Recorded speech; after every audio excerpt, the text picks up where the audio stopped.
Mae'r haul yn mynd i'w wely.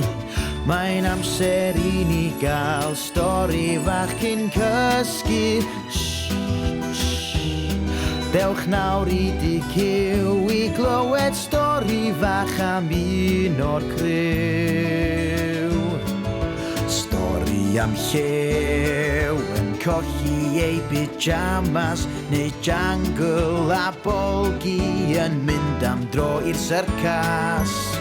Plwmp a deryn gyda ciw a'r kangaroo, straeon yn nos I sŵn y gwd I hw. Mae'r haul yn mynd i'w wely. Mae'n amser I ni gael stori fach cyn cysgu. Dewch nawr I DQ I glywed stori fach am un o'r criw. Ie, dewch da ni fyd cyw.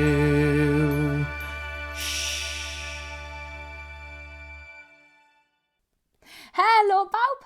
Odych chi'n barod am stori fach hapus? Wel, dewch, gwnewch eich hun yn gyfforddus. Heddi, gewn ni stori am Plwmp a'r jeli coch. Ti'n cofio Plwmp? Roedd hi'n ddiwrnod braf, ac roedd yr anifeiliaid I gyd yn brysur yn chwarae gemau yn yr ardd. Pawb hynny yw, heblaw am Plwmp. Roedd yn y gegin yn cymysgu crisialau bach coch gyda dŵr poeth ac yn ei arllwys I mewn I 6 mold bach. Ydych chi'n gallu dyfalu beth oedd e'n neud? Ie, chi'n iawn? Roedd Plwmp yn paratoi jeli coch iddo fe a'i ffrindiau. Ond y peth sydd ychydig bach yn ddiflas am jeli yw bod rhaid aros iddo galedu yn yr oergell cyn i'w fwyta. Ac mae anifeiliaid byd cyw yn medru bod ychydig yn ddiamynedd. Bolgi a llew oedd y cyntaf I ddod I mewn I swnio'n, yn cario pel a batterin. Plwmp, ody'r jeli coch yn barod to?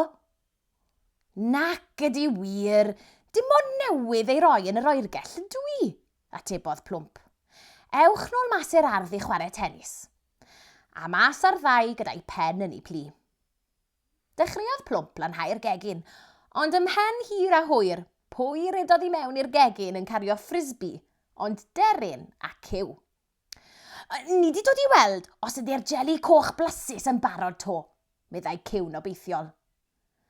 Och, neidiodd Plwmp yn hir a dweud, dos dim amynedd gyda chi, os e?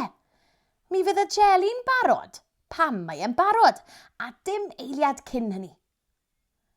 Felly, na mae hynna'n ei olygu. Ife Plwmp? Gofynodd deryn ychydig yn ansicr. Ie wir, na yw'r ateb, meddai Plwmp yn benderfynol. Ewch nôl mas i'r ardd I chwarae frisbee. Mi nai alw pan mae'r jeli yn barod. Felly, mas ar ddwy. Roedd Plwmp bron a gorffen glenhau'r gegin pan glywodd Jungle yn cyrraedd y gegin. Cyn I ti ofyn, Jungle? Na, dyw'r jeli ddim yn barod to, meddai. Arhosodd Jungle yn ei hunfan am eiliad, agor I cheg, cyn ei chai eto a throi ar ei sawdl I fynd nôl mas I hedfan I barcud. Unwaith roedd Plwmp yn siŵr ei fod e ar ei ben ei hun, agorodd ddrws yr oergell yn araf I weld a oedd y jeli'n barod o'r diwedd. Roedd e'n dechrau teimlo'i braidd yn ddiamynedd ei hun, heb sôn am y lleill. Ysgwydodd un o'r molds yn ofalus, a gweld a theimlo'r jeli hyfryd yn wibl-woblo. Oedd, roedd y jeli yn barod o'r diwedd. O gornel ei lygad, gwelodd Plwmp jar o hylif melyn ymhen pellaf y gegin, a darllenodd y label yn frisiog. Cwstard. O, perffaith! Mae cwstard a jeli'n mynd gyda'i gilydd yn wych, meddyliodd. Fel sglodion a sos coch, grawnfwyd a llefrith, neu cig a grefi. Felly, ar ôl troi pob jeli crynedig ar blatiau'n ofalus, tywalltodd lwyth o'r hylif melyn hyfryd dros bob un. byddai ei ffrindiau wrth ei bodd, meddyliodd. Rhoddodd Plwmp ei ben drwy'r drws cefn a gweiddi, "Mae'r jeli'n barod!" Wel, doedd dim angen dweud dwywaith. Rhuthrodd pawb i'r gegin yn methu aros i flasu'r jeli coch. "Beth yw'r stwff melyn ma sydd dros y jeli?" gofynodd Bolgi wrth istedd i lawr wrth y bwrdd. "Wel, cwstard, siwr iawn," atebodd Plwmp. Dwi wrth fy modd â jeli a chwstard," meddai Cyw, a dechreuodd pawb fwyta'n awchus. Dim ond ychydig eiliadau gymrodd hi cyn i bawb ddechrau gweiddi.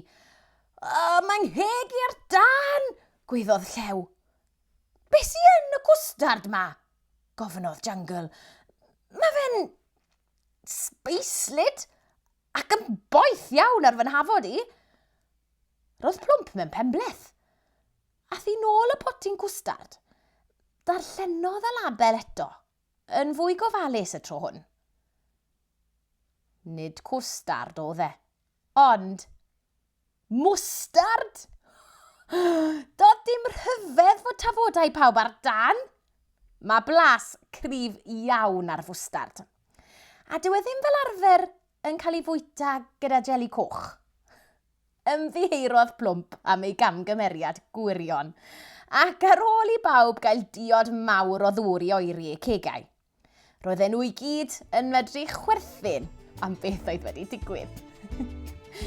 Pan mae hi'n hwyr ac yn dechrau nosi, does dim byd gwell na chael stori bach cyn cysgu. Nos da pawb!